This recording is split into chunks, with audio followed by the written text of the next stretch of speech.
होई जवानी के बाद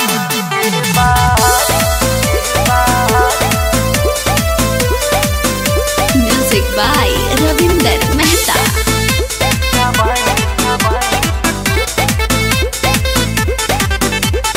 कितनो मनावत रही मन लाना राते रह खखुआइल धके काट दिल दाते। कितनो मनावत रही मन लाना राते रह खखुआइल धके काट दिल दाते।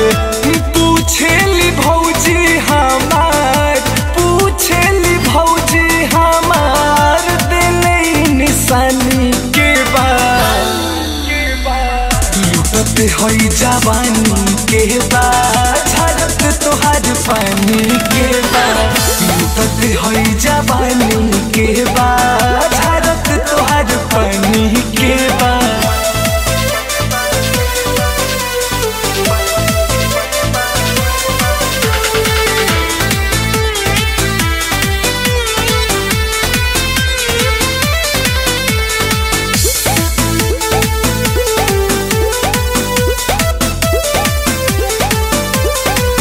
हमरो त दुख नहीं बुझला सवरिया तो दिल का तू बथला कमरिया।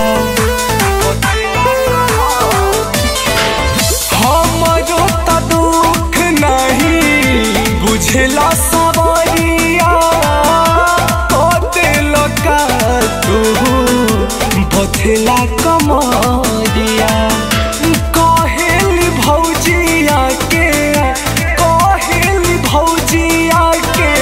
काटत तोहर जानी के बाद लुटत होई जवानी के बाद झरत तोहर पानी के बाद लुटत होई जवानी के बाद झरत तोहर पानी के बाद।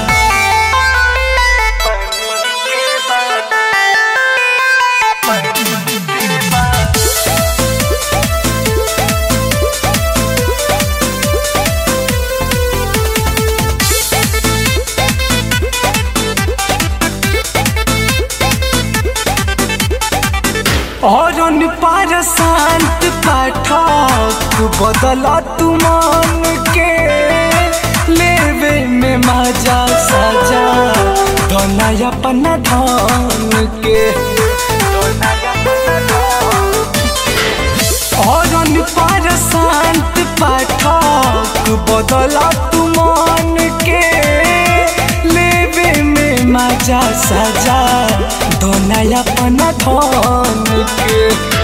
कहस रविंदर हमसे कहस सुमित हमसे चुसत तोहर लाली के बाद लुटत होई जवानी के बाद झरत तोहर पानी के बाद लुटत होई जवानी के बाद झरत तोहर पानी के बाद। अरे तू तो गर्दा कबार दिल हो।